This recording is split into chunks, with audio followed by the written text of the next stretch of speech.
Assalamualaikum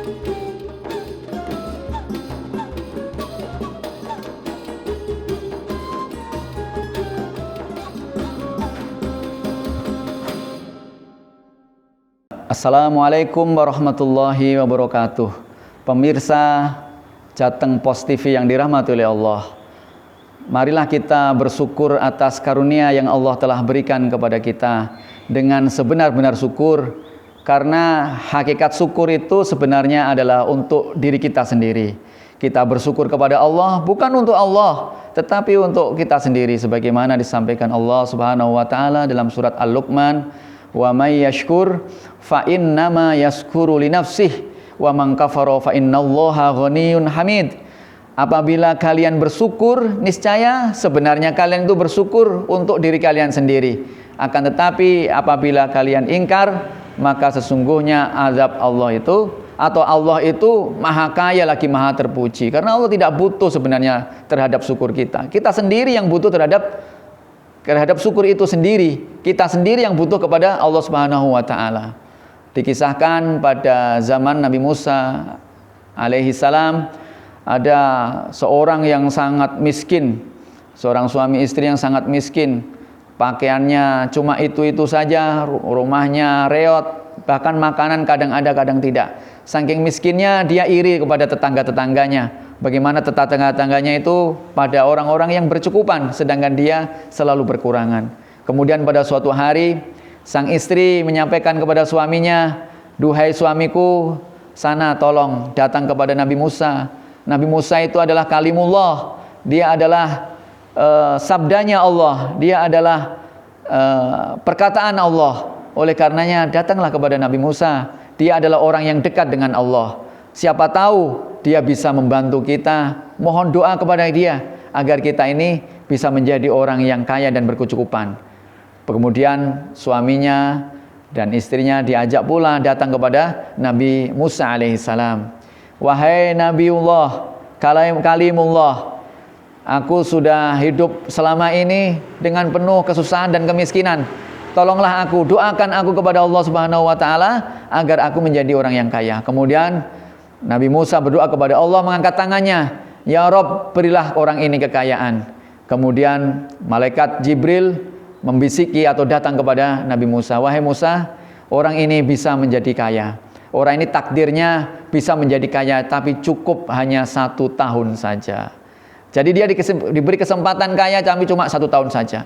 Kemudian Nabi Musa menyampaikan kepada orang ini, "Wahai fulan, ketahuilah kamu doanya dikabulkan oleh Allah Subhanahu wa taala, kamu diberi kesempatan untuk menjadi orang kaya, tapi cuma 1 tahun saja. Bagaimana? Setuju?" Setuju. Akhirnya dia mau menerima, mendapatkan kekayaan atau menjadi orang kaya selama 1 tahun.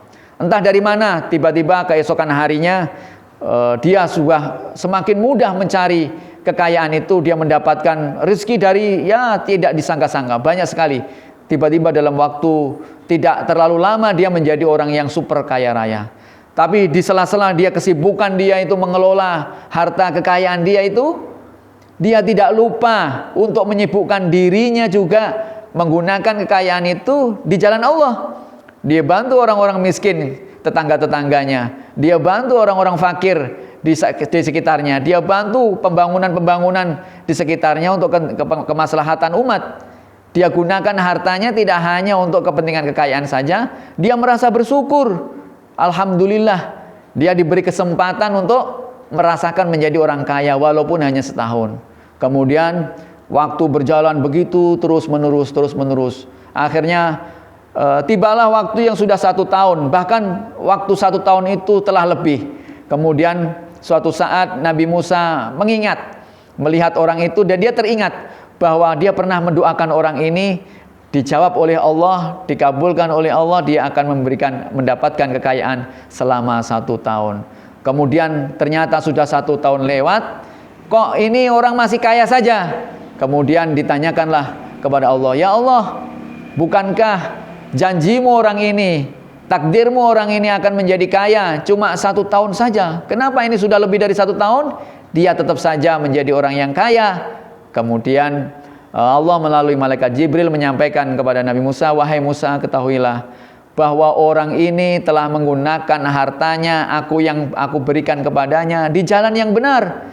Dia mensyukuri atas apa yang aku berikan kepadanya. Malu aku kiranya, kata Allah, malu kiranya apabila aku mencabut rahmatku darinya. Karena dia telah menggunakan rasa syukurnya yang begitu tinggi, akhirnya kekayaannya tidak berkurang, justru semakin bertambah. Tidak hanya 1 tahun itu, sampai akhir hayatnya. Karena apa? Karena dia menggunakan kekayaannya di jalan yang benar.